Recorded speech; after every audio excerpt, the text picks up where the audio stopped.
Abonnez-vous à la chaîne dès maintenant et aimez cette vidéo si vous aimez les histoires de justice et de pouvoir. N'oubliez pas d'activer la cloche de notification. L'effondrement d'un mensonge.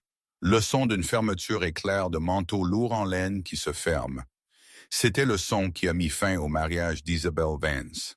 Il était 22 heures, un réveillon de Noël glacial à Greenwich, Connecticut, et son mari Alexander partait. Ce n'était pas pour un cadeau de dernière minute, mais pour une prétendue urgence d'entreprise à Zurich. Il l'embrassa sur la joue. L'odeur de cologne chère et de mensonges s'accrochait à lui comme une seconde peau. Il dit à sa famille qu'il les aimait et sortit dans le blizzard fouettant la côte. Mais Isabelle savait qu'il n'allait pas à Zurich. Elle savait qu'il allait la voir. Quand la porte se ferma avec un clic définitif, Isabelle ne pleura pas. Elle se rendit au bureau, se versa un verre de cognac et décrocha le téléphone. Le jeu n'était pas terminé. C'était juste son tour de bouger. Le domaine Vance, situé dans les collines exclusives de Greenwich, était un monument au succès.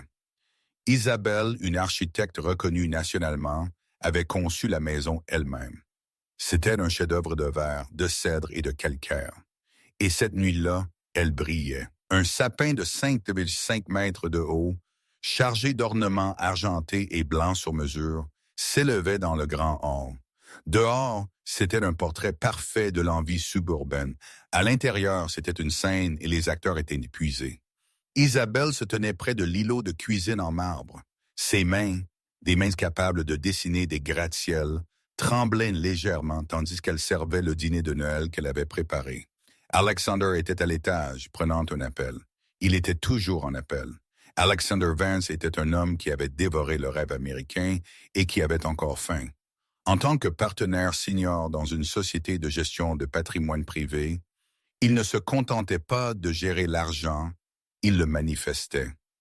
Il était beau de cette manière nette, élégante, avec une voix qui pouvait calmer un marché nerveux.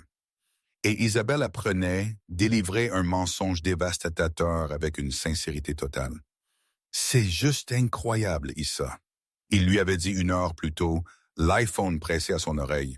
Le fond entier potentiellement catastrophique. « Je comprends, Monsieur White. C'est le réveillon de Noël. Je sais, mais si le marché de Tokyo ouvre comme ça, je dois être là. » Il raccrocha et la regarda avec un masque de profonde réticence.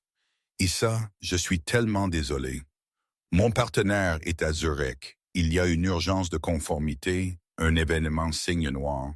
Si je ne m'envole pas ce soir et que je ne règle pas ça avant que les marchés asiatiques n'ouvrent pour nos plus gros clients, nous parlons de milliards. Je serai ruiné.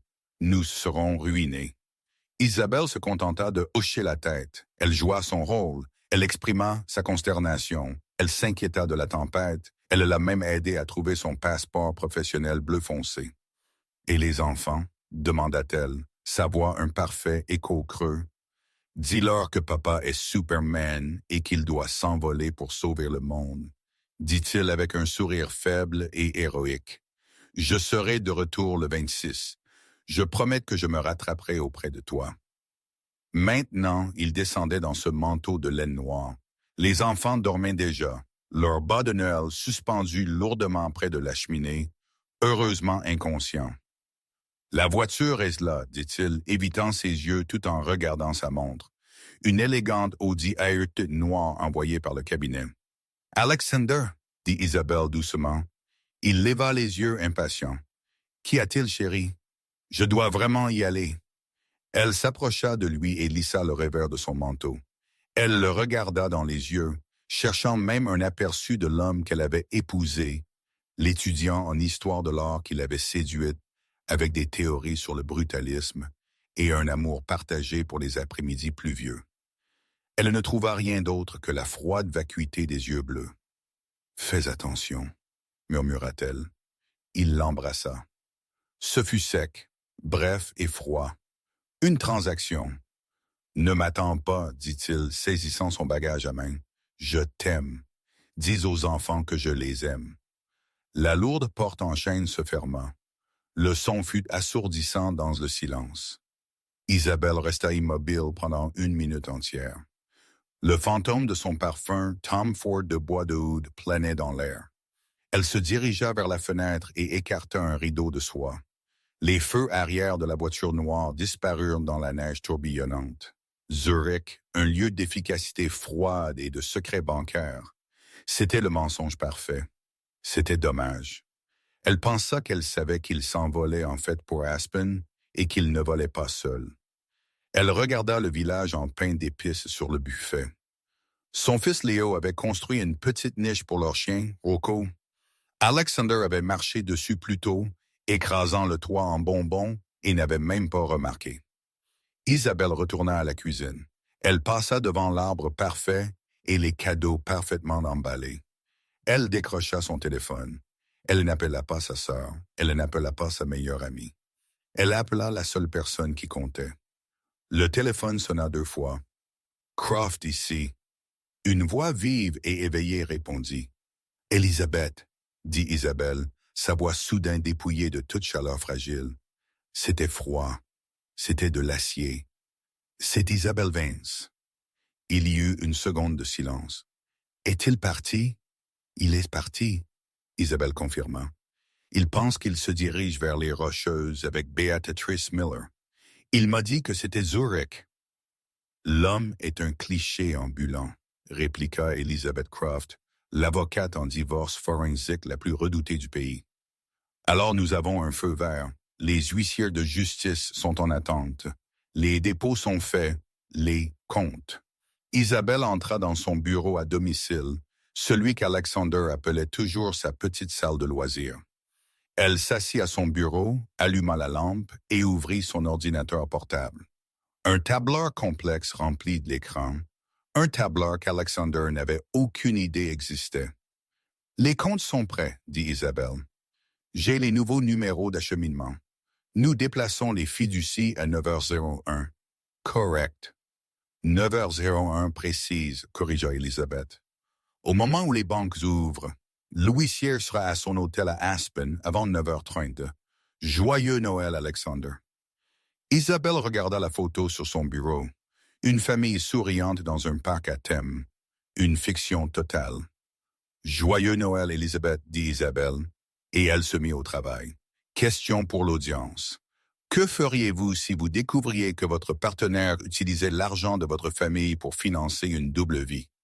Laissez votre commentaire ci-dessous et abonnez-vous pour voir comment cela se termine. Le doute n'avait pas commencé par un murmure. Il avait commencé par un chiffre. Isabelle Vance n'avait pas seulement conçu sa maison. Elle l'avait construite agissant comme son propre entrepreneur général. Elle comprenait les murs porteurs, les budgets et l'importance critique d'une fondation solide. Son mariage, elle le croyait, était construit sur ces mêmes principes. Il y a 6 mois, elle examinait les relevés trimestriels de la fiducie de ses parents, un fonds significatif qu'Alexander avait généreusement proposé de gérer personnellement pour économiser sur les frais de cabinet.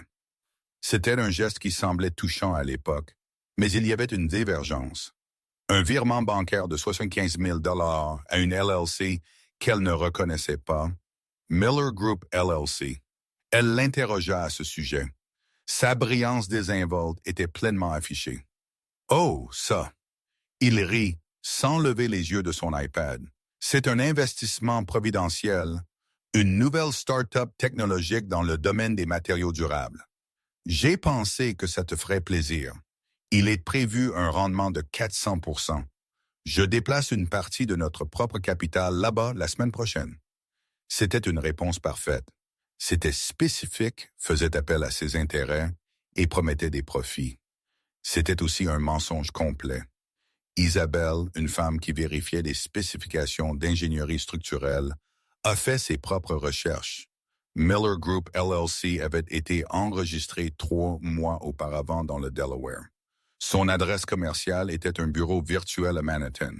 Son agent enregistré était une femme nommée Beatrice Miller. Une recherche rapide et discrète par un professionnel révéla que Beatrice Miller était une vice-présidente du marketing de 28 ans dans une firme rivale. Quelques clics supplémentaires menèrent à un Instagram privé. Le rapport de l'enquêteur privé incluait une photo de ce compte. C'était Béatrice riante sur un yacht. L'homme pilotant le bateau, son visage détourné mais son bras autour d'elle, portait la montre Breitling distinctive d'Alexander, celle qu'Isabelle lui avait donnée pour leur 10e anniversaire. Le bateau n'était pas dans les Hamptons. Il était dans les îles Vierges britanniques. La photo était horodatée pendant un week-end où il était censé être en retraite de leadership à Chicago. La découverte n'a pas brisé Isabelle. Elle l'a concentrée. L'affaire était un symptôme. Le virement de 75 000 $ était la maladie. Aimez cette vidéo si vous pensez qu'Isabelle a fait ce qu'il fallait en enquêtant elle-même. Ce n'était pas seulement de l'infidélité. C'était du vol. Il utilisait l'argent de ses parents, l'argent destiné à l'avenir de ses enfants pour financer un style de vie avec sa maîtresse. Elle ne pleura pas, elle ne le confronta pas, elle documenta. Elle se rendit dans un magasin de technologie, dans une autre partie de la ville, et acheta un nouvel ordinateur et un téléphone jetable. Elle ouvrit un compte bancaire dans une autre banque et prit rendez-vous. Le bureau d'Elizabeth Croft n'était pas un espace chaleureux lambrissé d'acajou pour une oreille compatissante. C'était une boîte d'acier et de verre au 50e étage surplombant Manhattan, un lieu conçu pour la guerre. La plupart de mes clients viennent ici en pleurant, avait dit Elizabeth, ses yeux gris évaluant Isabelle. Vous non, c'est bon signe. Je ne suis pas ici pour sauver mon mariage, Madame Croft, déclara Isabelle, faisant glisser une clé USB sur la table en verre. Je suis ici pour y mettre fin, mais je ne quitte pas la maison que j'ai construite, et il ne recevra pas un seul centime de plus que ce qu'il a déjà volé. Volé? Elizabeth leva un sourcil. Miller Group, dit Isabelle. Pendant les 5 mois suivants, Isabelle vécut une double vie. Le jour, elle était la femme parfaite, organisant des dîners, faisant du bénévolat à l'école et discutant des plans de vacances d'hiver avec Alexander. Il avait insisté pour quelque chose de discret, une suggestion qui maintenant lui donnait la nausée. La nuit, elle et l'équipe d'experts comptables légistes d'Elizabeth ont creusé. Ce qu'ils ont trouvé était époustouflant. Les 75 000 $ étaient un test. Une fois qu'il est passé inaperçu, Alexander a intensifié. Il avait créé un réseau complexe de sociétés écrans, Miller Group, Apex Global, Clearwater Investments, et détournait systématiquement des fonds non seulement de la fiducie de ses parents, mais aussi de ses propres clients. Il dirigeait une petite escroquerie de pandis contenus. L'urgence de Zurich était presque certainement un mensonge, mais le désespoir était réel. Il devenait négligent parce que la corde se resserrait. Il avait besoin de déplacer plus d'argent et rapidement. L'affaire avec Beatrice Miller était presque comiquement banale en comparaison. C'était un paiement à un jeu élevé pour services rendus déguisés en romance. Béatrice, ont découvert les enquêteurs, n'était pas seulement une directrice marketing. Elle était une experte en branding numérique et, il s'est avéré, en camouflage d'entreprise. Elle construisait sa stratégie de sortie. 2 semaines avant Noël, l'enquêteur d'Isabelle envoya un nouveau rapport. Billet d'avion, classe affaires, New York à Aspen, réservé sous Alexander Vance et Beatrice Miller. Une réservation d'1 semaine dans un complexe de luxe à Snowmass. Une confirmation pour un dîner en calèche privée pour 2 le jour de Noël. Isabelle regarda l'email. Elle regarda les cartes de Noël sur son comptoir, beaucoup présentant des photos glacées de sa famille parfaite. Il l'emmène à la neige, dit-elle à Elizabeth sur sa ligne sécurisée. L'arrogance, réfléchit Elizabeth, c'est un cadeau. Il est tellement occupé à prouver qu'il est l'homme le plus intelligent de la pièce, qu'il a oublié qu'il y a quelqu'un d'autre dedans. Quel est le plan? Demanda Isabelle. Le plan, dit Elizabeth avec un rare soupçon de satisfaction dans sa voix, est que nous le laissons partir. Nous le laissons avoir sa parfaite escapade de Noël cinématographique. Nous le laissons se sentir à l'aise. Nous le laissons se sentir comme s'il avait gagné. Et puis le jour de Noël, pendant qu'il sirote son mimosa, nous prenons tout. Et ainsi Isabelle joua son rôle. Elle fit du pain d'épices. Elle emballa ses cadeaux, un pull en cachemire qu'il ne porterait jamais, un ensemble de balles de golf qu'il ne frapperait jamais. Elle l'embrassa pour lui dire au revoir à la porte. Elle passa les premières heures du réveillon de Noël sans dormir, transférant des documents vers un nouveau serveur cloud sécurisé. Elle enregistra méticuleusement chaque fichier que les experts comptables légistes avaient trouvé, les numéros de compte offshore aux îles Caïmans, les rapports falsifiés, les emails entre Alexander et Béatrice discutant de la liquidation d'actifs et d'un déménagement permanent à Dubaï en février. Elle termina à 4 heures du matin. La neige avait cessé, la maison était silencieuse. Elle regarda l'arbre, ses lumières projetant une lueur chaude et fausse. Elle pensa à Alexander, probablement en train d'atterrir maintenant, respirant l'air frais de la montagne, un homme libre. Elle pensa à Béatrice qui l'attendait. Isabelle monta à l'étage. Elle ne dormit pas dans son lit conjugal. Elle alla dans la chambre d'amis. Elle verrouilla la porte et régla sa nouvelle alarme pour 8 heures du matin. Pour la première fois en 6 mois, elle dormit profondément. Aspen le matin de Noël était une autre planète. C'était un endroit où la neige n'était pas une gêne, mais un luxe. Le ciel était d'un bleu vif et douloureux, et l'air sentait le pain et l'argent. Alexander Vance se sentit renaître.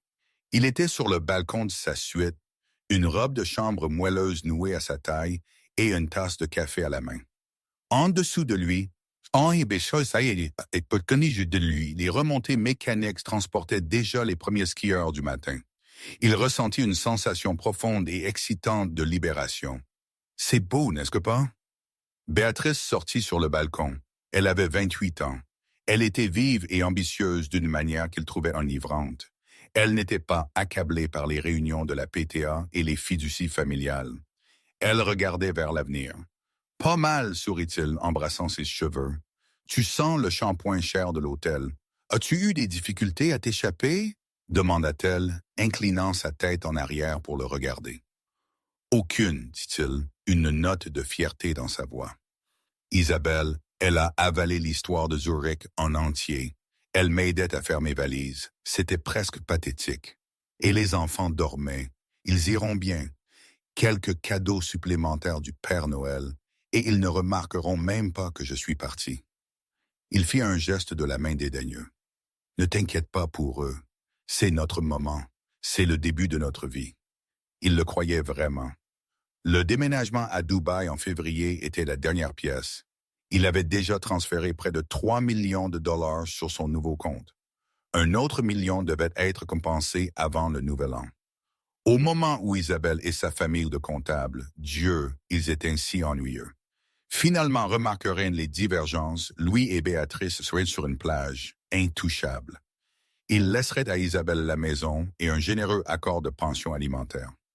Dans son esprit, il était gentil. « Alors, quel est le plan ?» demanda Béatrice, le ramenant à l'intérieur. « Service en chambre ou affrontons-nous les pistes ?»« Service en chambre d'abord, » dit Alexander, un sourire arrogant se répandant sur son visage. « Je veux du champagne, je veux des œufs bénédicts, je veux célébrer. »« Célébrer quoi? C'est Noël, rit-elle. »« C'est plus que Noël, dit-il, décrochant son téléphone.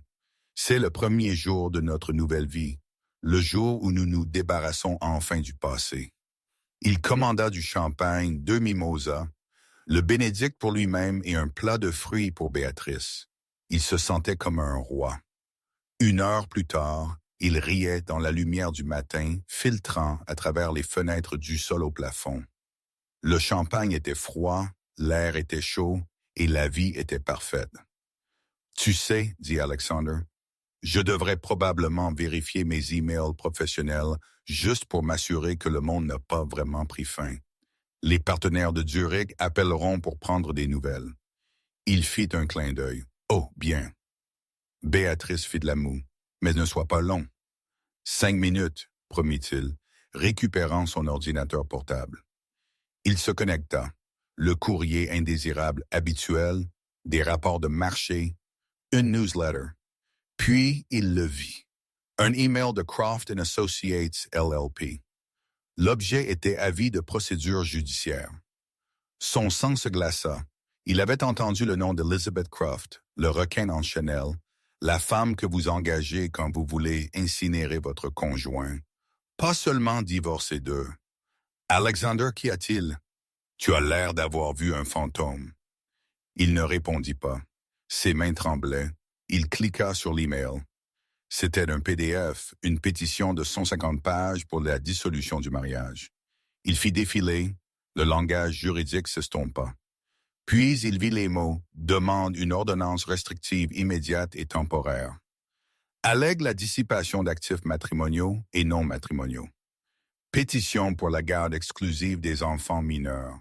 Sophia Vance et Leo Vance. Alexander. La voix de Béatrice était aiguë maintenant. Il continua de faire défiler. Pièce A. Relevé bancaire de son compte au Caïman. Pièce B. Virement bancaire à Miller Group LLC. Pièce D. Une transcription complète de ses emails avec Béatrice détaillant le plan de déménagement à Dubaï. Mon Dieu, murmura-t-il. La pièce tournait. Ce n'était pas possible. Comment pouvait-elle? Un nouvel email apparut. Celui-ci venait de son patron, le PDG du cabinet. Objet. Urgent. Suspension immédiate. Alexander n'accédait plus à aucun fichier de l'entreprise. Votre accès a été révoqué. Un auditeur de la SEC est dans notre bureau. Nous avons une ordonnance du tribunal contre vous. Ne contactez aucun client. Vous êtes en congé administratif immédiat sans solde en attendant une enquête fédérale. Il sentit le mimosa monter dans sa gorge. Alexander, parle-moi. Béatrice hurla, arrachant l'ordinateur portable. Elle lut l'écran. Son visage, qui avait été radieux et bronzé, devint d'un gris cendré mortel. Ils savent? Ils savent pour nous? Ils savent pour Miller Group? Elle, Isabelle, elle savait, bégaya Alexander. Elle savait pour Zurich, elle savait pour Aspen. Elle m'a laissé partir. Il y eut un coup sec et fort à la porte de la suite. Alexander et Béatrice se figèrent. « Service en chambre », murmura Béatrice, sa voix tremblante.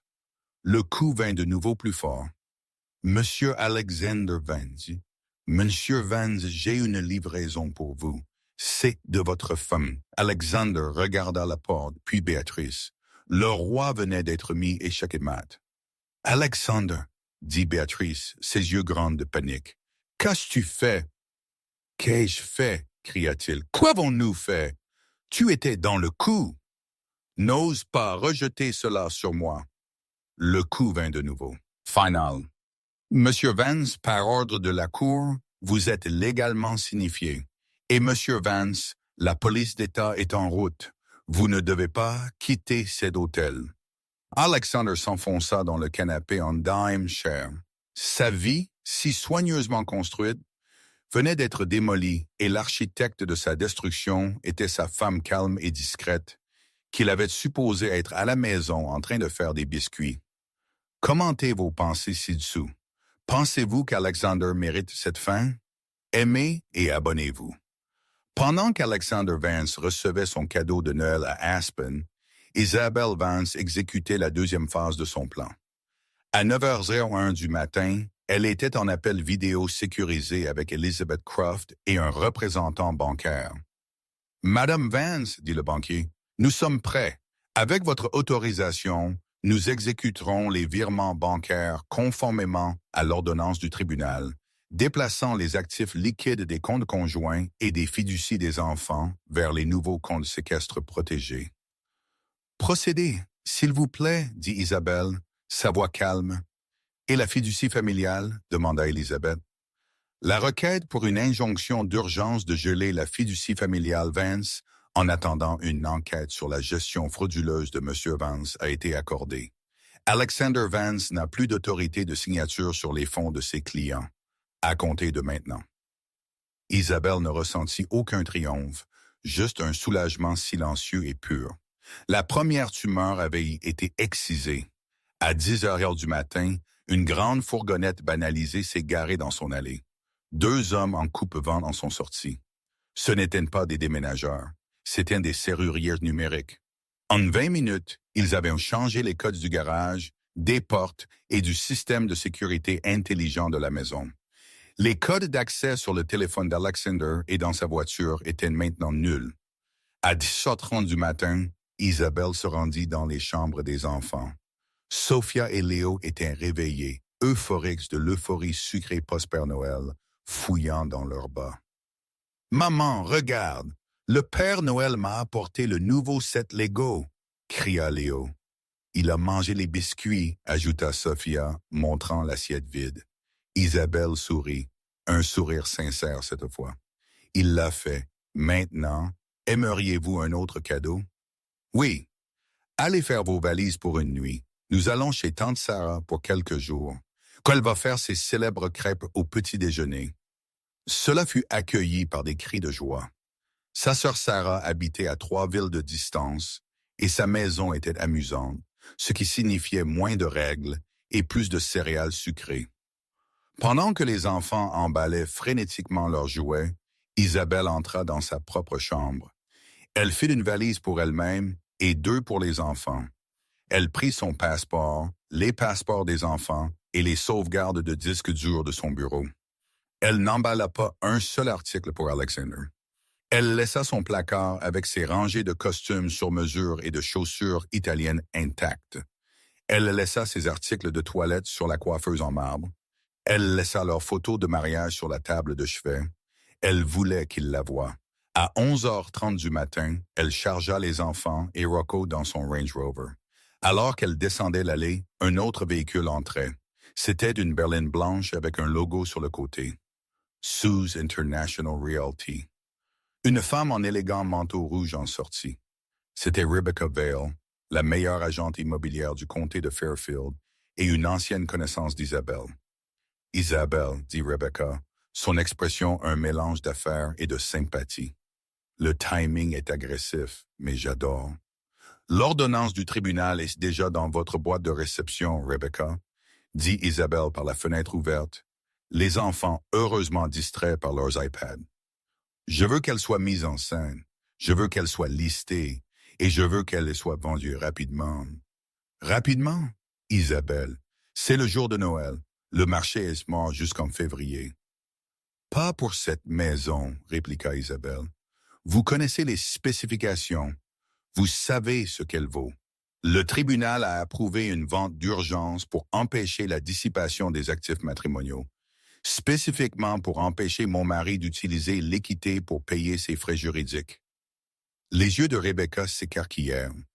Il ne sait pas. Il est en train de le découvrir en ce moment, dit Isabelle.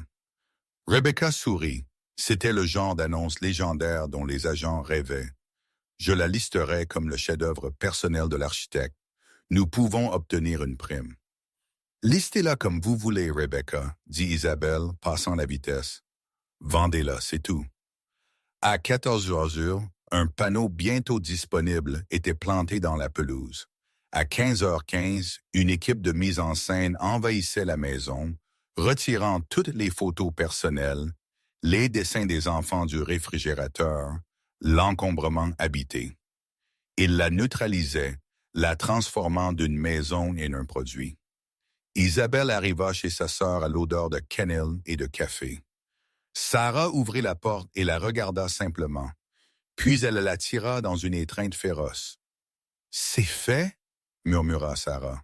« C'est commencé, » dit Isabelle, sentant la première fissure dans son armure. « Bien, maintenant entre. Les enfants construisent déjà les Legos.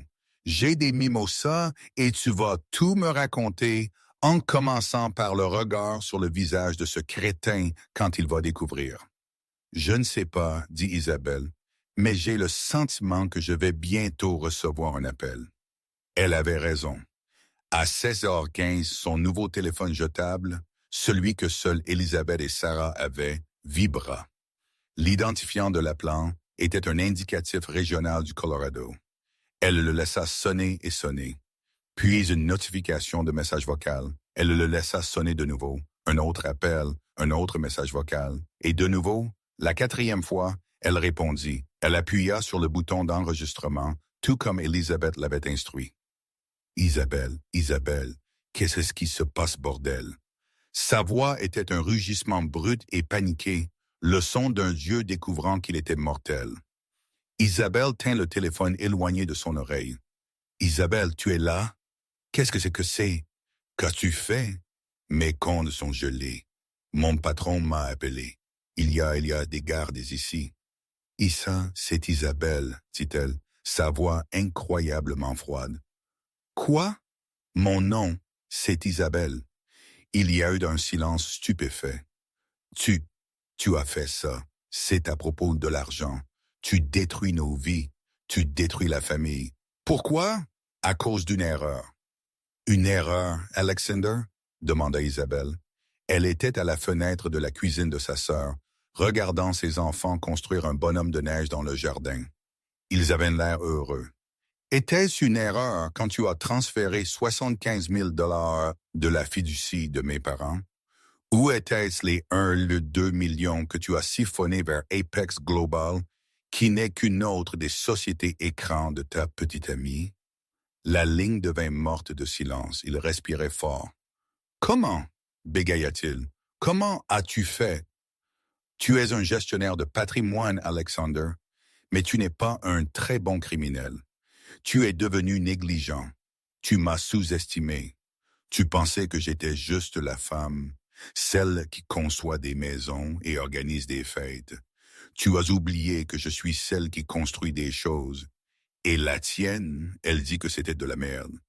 Isabelle, s'il te plaît. Sa voix changea. C'était la voix du négociateur habile. Maintenant, écoute-moi, tu ne sais pas ce que tu fais. Tu joues avec le feu. Il y a des gens dangereux impliqués. Tu dois arrêter ça. Nous pouvons arranger ça. Je peux arranger ça. Non, Alexander, dit-elle. Tu ne peux pas. J'ai déjà parlé à la SEC et au procureur de district. Ils sont très, très intéressés par ton événement Signe Noir à Zurich. Ils sont particulièrement intéressés par tes gens dangereux. Il était sans voix. Il était pour la première fois de sa vie à court de mensonges. Où sont mes enfants? Grogna-t-il finalement. Ils sont en sécurité. Ils sont avec moi. Tu ne les verras pas. Tu ne peux pas faire ça. Tu ne peux pas me prendre mes enfants. Je ne te les prends pas, dit Isabelle. Je les protège de toi. Un juge a déjà convenu. Tu peux tout lire à ce sujet dans les journaux. L'homme dans le hall de ton hôtel a une copie pour toi. Tu, murmura-t-il. Tout le charme avait disparu, remplacé par une pure et laide haine. Joyeux Noël, Alexandre, dit Isabelle. Elle raccrocha. Elle regarda sa sœur qui tenait un mimosa frais. Il a appelé, dit Isabelle, et Sarah a demandé. Il n'est pas content. Les deux sœurs se regardèrent, et pour la première fois depuis longtemps, elles commencèrent toutes les deux à rire. Question pour l'audience. Pensez-vous qu'Isabelle était trop cruelle ou la trahison d'Alexander a-t-elle justifié ce niveau de nettoyage? Dites-nous ce que vous en pensez dans les commentaires. La chute d'Alexander Vance n'a pas été un trébuchement au ralenti. Ce fut une chute libre de 90 étages sur du béton. Les policiers d'État étaient polis mais fermes. Ils n'étaient pas encore en état d'arrestation, mais une ordonnance du tribunal avait gelé tous ses actifs connus. Il était en effet un prisonnier dans une suite d'hôtels à 5 000 $ la nuit qu'il ne pouvait plus se permettre. L'hôtel, après avoir appris des officiers que la carte de crédit enregistrée faisait partie d'une enquête fédérale, devint soudain beaucoup moins accommodant. Louis et Béatrice furent informés qu'ils avaient 1 heure pour quitter les lieux. La scène dans la suite était un tourbillon de panique laide. « Tu dois nous sortir de ça !» hurla Béatrice, jetant des vêtements dans sa valise. « Mon nom est sur ces documents. Je pourrais aller en prison. »« Tais-toi! Tais-toi et laisse-moi réfléchir !» rugit Alexander, arpentant la pièce. Il avait essayé d'appeler son avocat d'entreprise, qui avait refusé même de lui parler, citant un conflit d'intérêts catastrophique. Il essaya d'appeler ses amis. Il obtint des messages vocaux. La nouvelle avait déjà voyagé. Un homme au sommet du Fonds a 1000 amis. Un homme suspendu par la SEC n'en a aucun. Mon passeport! Béatrice hurla soudain. Mon passeport est dans le coffre-fort de l'hôtel. Alors, va le chercher, claqua Alexander. Je ne peux pas. Ils ne me le donneront pas. Ils ont dit que le contenu du coffre-fort est retenu jusqu'à ce que la facture soit réglée. Alexander la regarda. Quoi? Mon passeport, mon argent, tout est là-dedans. Alexander, je suis piégé. La réalité la frappa. Isabelle avait anticipé chacun de ses mouvements. Elle savait qu'il prendrait Béatrice. Elle savait qu'il mettrait des choses à son nom. Elle les avait piégés toutes les deux dans une cage dorée et venait de jeter la clé. Ils furent escortés par la sécurité de l'hôtel, passant devant les mêmes personnes avec lesquelles ils avaient trinqué au champagne la nuit précédente. La marche de la honte à travers le hall de luxe, portant leurs propres valises car les grooms avaient été avertis de ne pas aider, fut une humiliation qu'Alexander n'oublierait jamais. C'était un homme qui vivait par l'image et son image était en train d'être déchiquetée. Il prit un taxi pour l'aéroport. Il dut le payer avec les 300 derniers dollars en espèces qu'il avait dans son portefeuille, son argent d'urgence. Il réserva 2 billets à l'air simple pour New York avec sa seule ligne de crédit restante, une carte American Express qu'Isabelle avait apparemment et heureusement oubliée. Ou du moins, c'est ce qu'il pensait. Le vol fut un cauchemar silencieux de 3 heures. Béatrice était assise à côté de lui, son visage un masque de mascara bavé et de terreur. Elle n'était plus sa partenaire sophistiquée et ambitieuse. Elle était un fardeau, une fille de 28 ans qui avait rejoint son navire en perdition. « Qu'allons-nous faire ?» murmura-t-elle lorsqu'ils atterrirent à JFK. « Nous » ricana Alexander. La première vraie vague de son ancienne arrogance revenant. « Il n'y a pas de nous. Tu es seul. Ma femme t'a nommé personnellement dans le dépôt. C'est toi qui as enregistré les LLC. C'est toi qui as commis la fraude bancaire. » Le visage de Béatrice se froissa. Mais tu m'as dit de le faire. Tu as dit que c'était tout légal. Tu as dit que c'était juste de la comptabilité créative. Et tu m'as cru, se moqua Alexander. Alors tu es plus stupide que je ne le pensais. Il saisit son bagage à main et descendit de l'avion, la laissant à la porte. Il prit un taxi pour rentrer chez lui à Greenwich. Le prix de 80 $ a presque épuisé son AMX. Quand le taxi s'arrêta, il le vit. Le panneau à vendre de sa base, ce n'était pas bientôt disponible. C'était à vendre. Non, murmura-t-il. Non, elle ne ferait pas ça. Elle ne peut pas. Il courut le long de l'allée, clé en main. Il l'enfonça dans la serrure. Elle ne tournait pas. Qu'est-ce que c'est que ce bordel? Il essaya de nouveau. Rien. Il jeta son épaule contre le lourd chêne. Il ne bougea pas. Il sonna à la porte. Un frappement frénétique et furieux. Isabelle, ouvre cette porte. Ouvre cette foutue porte tout de suite. Personne ne répondit. La maison était sombre. Il alla au garage et tapa le code. Accès refusé. Il était enfermé hors de sa propre maison. Il sortit son téléphone, les doigts engourdis par le froid. Il était sur le point d'appeler Isabelle de nouveau quand un nouvel email apparut. American Express. Objet. Une mise à jour de votre compte. Cher Monsieur Vance, nous vous écrivons pour vous informer que votre carte a été signalée dans le cadre d'une action en justice en cours. Vos privilèges de débit ont été suspendus. Elle n'avait pas oublié. Elle avait attendu. Elle l'avait laissé l'utiliser pour rentrer chez lui une dernière fois, seulement pour lui retirer le tapis sous les pieds. C'était un coup de force. Un coup cruel et brillant d'Isabelle. Il était debout dans son propre jardin. Pas de clé, pas de voiture, pas d'argent. Son téléphone était à 14% de batterie. Il était 23h le jour de Noël. Il faisait en dessous de 0 et le vent se levait. Une voiture s'arrêta dans l'allée du voisin. C'était le Dr. Miller d'en face. Il sortit, vit Alexander et lui fit signe. Alexander, déjà de retour de Zurich. Joyeux Noël. Alexander se contenta de fixer. Le sourire du Dr. Miller s'estompa. Il regarda le panneau « À vendre » puis la petite valise d'Alexander, puis l'expression orageuse et perdue d'Alexander. « Oh, dit le médecin, une compréhension soudaine pointant. « Eh bien alors, bonne nuit. » Il se dépêcha d'entrer. Alexander Vance, le roi de Greenwich, était un voisin à éviter. À ce moment-là, il ressentit une haine si pure, si puissante, qu'elle l'a presque étouffé. Il allait la détruire. Il ne savait pas comment, mais il le ferait. Il commença à marcher. Il y avait 3 miles jusqu'au motel le plus proche qui pourrait, juste pourrait, accepter une carte de débit. Il n'était pas sûr qu'elle fonctionnait. La longue marche froide d'un homme qui avait tout, et en 24 heures, avait tout perdu. Les 2 semaines suivantes furent une leçon magistrale d'étranglement légal et financier, tout orchestré par Elizabeth Croft. Mais la stratégie, le plan pour la chute d'Alexander, était tout d'Isabelle.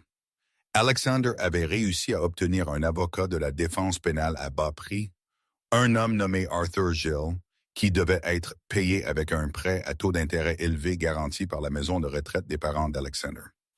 Gill avait déposé une motion d'urgence pour débloquer les actifs d'Alexander et lui accorder l'accès au domicile conjugal et à ses enfants. Ils se sont tous rencontrés dans une salle d'audience stérile et beige le 8 janvier.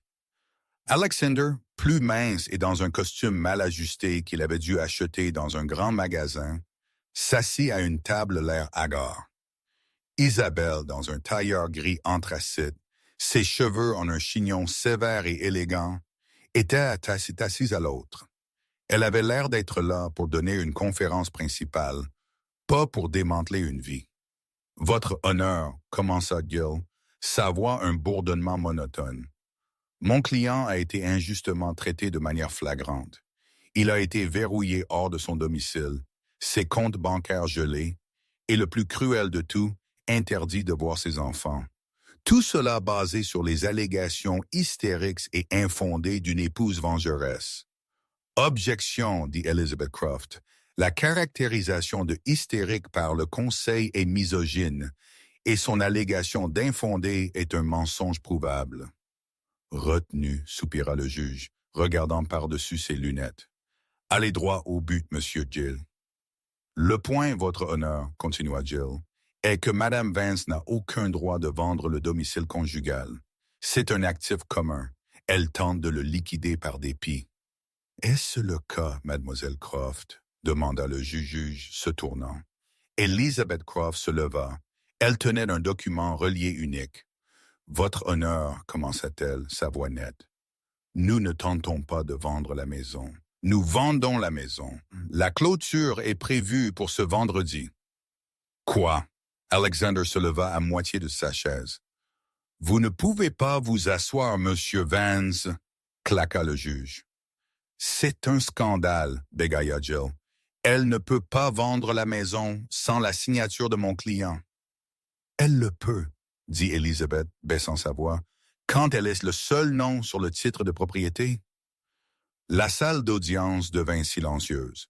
Alexander se tourna et fixa, bouche bée. « Quoi? De quoi parle-t-elle? » il murmura à Gill. « Votre honneur, » continua Elizabeth, « si vous regardez la pièce A, l'acte de propriété original, le terrain n'a pas été acheté par M. et Mme Vance. Le terrain a été acheté en 2012 par Vance Design LLC, le cabinet d'architecture personnel de Mme Vance, financé avec des capitaux prénuptiaux. Le nom de M. Vance n'a jamais été à aucun moment sur le titre de propriété. Il a vécu pendant les 10 dernières années dans sa maison. » Le visage d'Alexander devint blanc. Était-ce vrai? Il se souvenait vaguement qu'elle avait dit que c'était plus propre pour les impôts des entreprises si elle achetait le terrain par l'intermédiaire de son cabinet. Il avait été occupé par une fusion à l'époque et lui avait juste fait un signe de tête. « Quoi que tu penses être le mieux, chérie. » Il n'avait jamais pensé à vérifier. Il n'avait jamais pensé que cela importait. De plus, votre honneur, Croft n'avait pas terminé. Quant aux actifs matrimoniaux que M. Gill prétend que son client a droit, pièce B. Elle tendit un nouveau dossier à l'huissier. Ceci est un audit légal complété au cours des 6 derniers mois. Il détaille avec des reçus le détournement systématique de M. Vance de la fiducie familiale Vance. des fonds d'éducation de ses enfants et d'au moins 3 de ses clients à valeur nette élevée. Des clients qui, je pourrais ajouter, préparent leur propre poursuite civile. Elle marqua une pause, laissant le poids des mots s'installer. Le montant total volé, votre honneur, s'élève à 4,8 millions de dollars. La valeur totale, généreusement estimée, de la part de M. Vance des actifs matrimoniaux restants, ses costumes, ses clubs de golf, sa moitié du compte courant, s'élève à environ 280 000 dollars.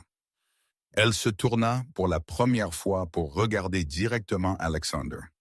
Ma cliente, Madame Vance, dans un acte de profonde générosité, ait accepté de ne pas réclamer sa moitié de ses actifs. Au lieu de cela, elle créditera ses 280 000 chars musique contre les 4,8 millions qu'il a volés à elle et à sa famille. Ce qui signifie, votre honneur, que M. Vance n'a en fait aucun actif. Il a une dette de 4 millions de dollars envers sa femme que nous ne collecterons pas à ce moment-là, car nous estimons que le procureur de district aura bientôt une demande plus pressante sur son temps. Jill était sans voix. Alexander tremblait visiblement. Ceci est ceci. Tom. C'est ceci, conclut Elizabeth Croft. C'est la facture, et comme on dit, elle doit être payée. Quant aux enfants, continua-t-elle, sa voix s'adoucissant presque imperceptiblement. Madame Vance a demandé et obtenu une ordonnance de protection d'urgence en leur nom. Il a été démontré que M. Vance est un risque de fuite, qu'il a activement conspiré pour quitter définitivement le pays et qu'il fait l'objet d'une enquête fédérale active. Sa demande de droit de visite est refusée. Le juge regarda les dossiers. Il regarda l'avocat d'Alexander, qui mélangeait ses papiers, clairement aveuglé par le volume de preuves sur lesquelles son propre client lui avait menti. La motion de déblocage des actifs est refusée, dit le juge, frappant son marteau. La motion d'accès au domicile est refusée, car ce n'est pas son domicile. La motion de droit de visite est refusée. Mademoiselle Croft, la pétition de votre cliente pour une ordonnance restrictive d'urgence et la vente du titre unique est accordée. Nous nous réunirons après les procédures pénales. Il frappa de nouveau le marteau. Affaire suivante. Isabelle se leva, lissa sa jupe, ramassa sa mallette et se tourna. Elle ne le regarda pas. Elle ne sourit pas. Elle n'enregistra pas sa présence. C'était une architecte qui venait d'inspecter un bâtiment condamné. Elle se tourna, ses talons claquant sur le sol, et sortit de la salle d'audience. Alexander fut laissé seul à la table. Un homme avec rien d'autre qu'une dette écrasante et un avocat très, très bon marché. Le désastre n'était pas seulement pour Alexander. C'était un cratère, et Beatrice Miller était à l'épicentre. Après avoir été abandonnée à JFK, Beatrice se cacha.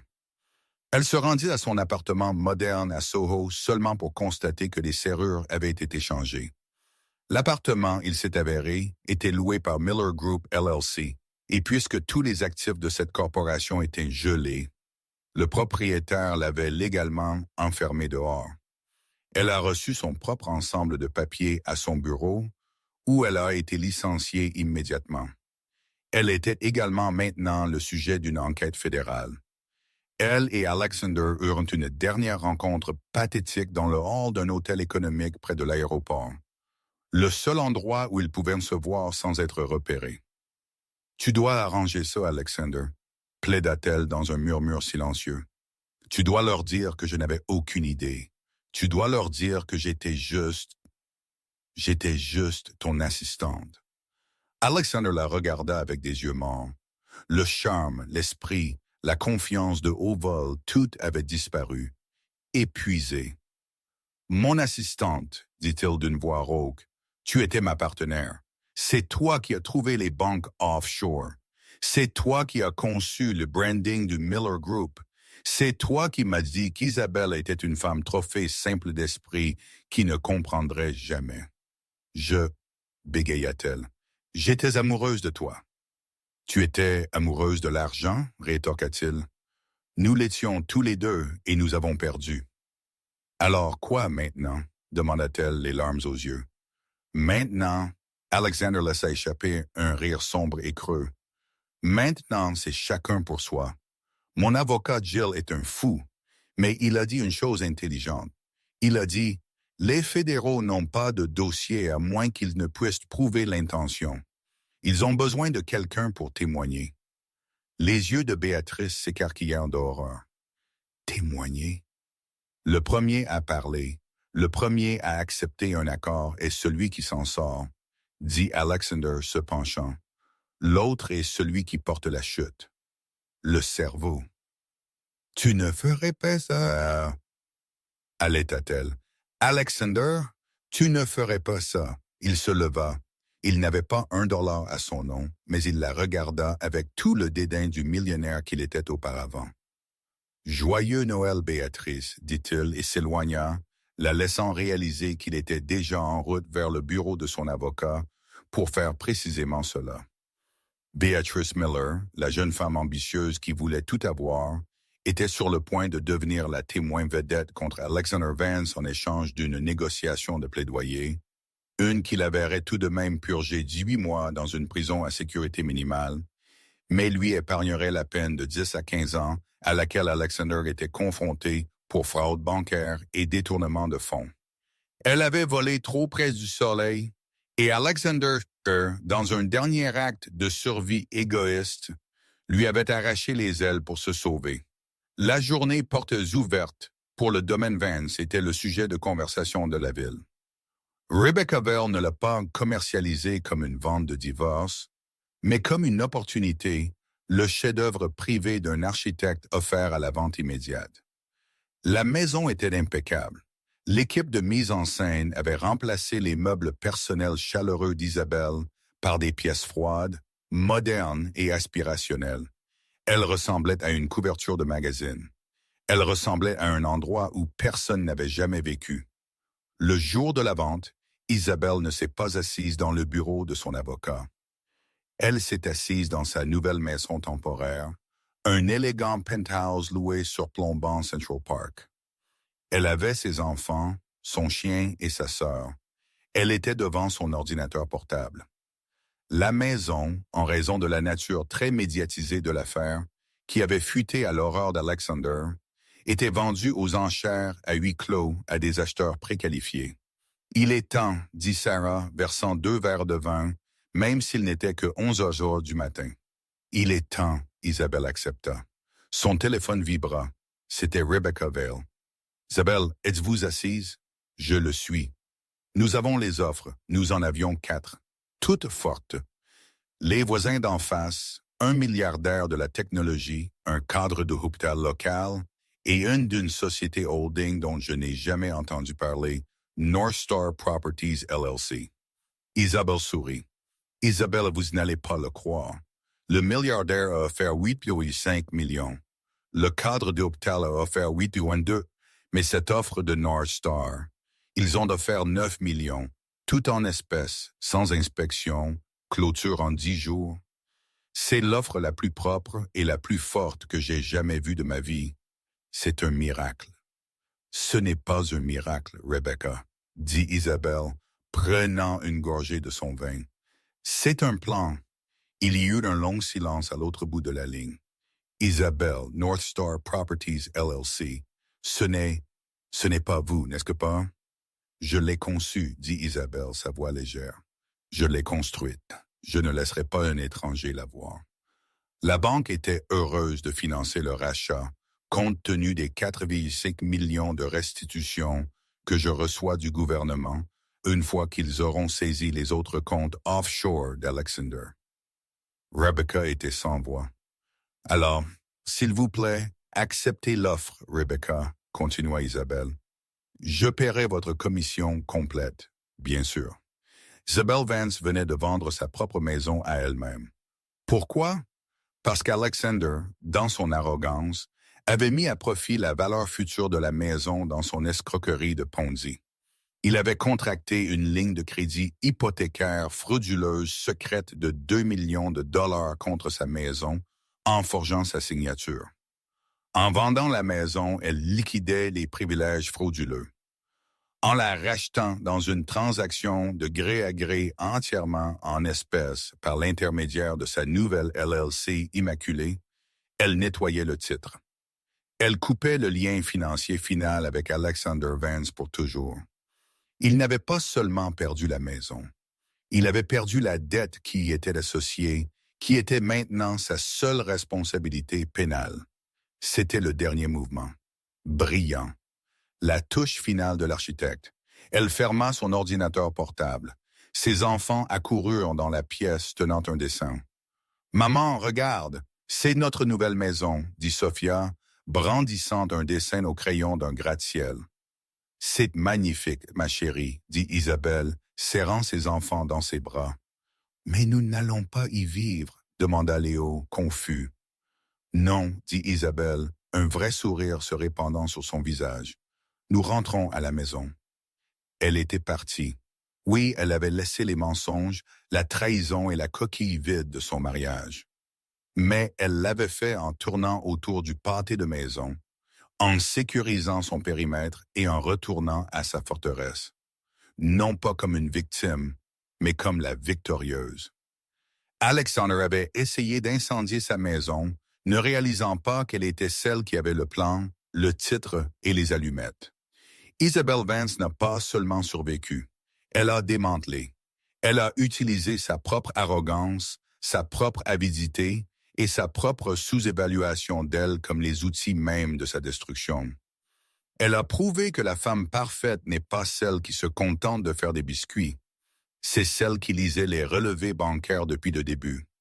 Ce n'était pas une histoire de vengeance, c'était une histoire de justice, l'histoire d'une fondation qui est restée ferme même lorsque la maison dessus était en feu. Qu'avez-vous pensé du dernier mouvement d'Isabelle?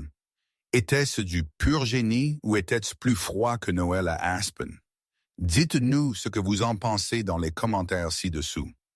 Si cette histoire de force et de survie vous a ému, veuillez aimer cette vidéo et la partager avec quelqu'un qui a besoin de se souvenir de son propre pouvoir.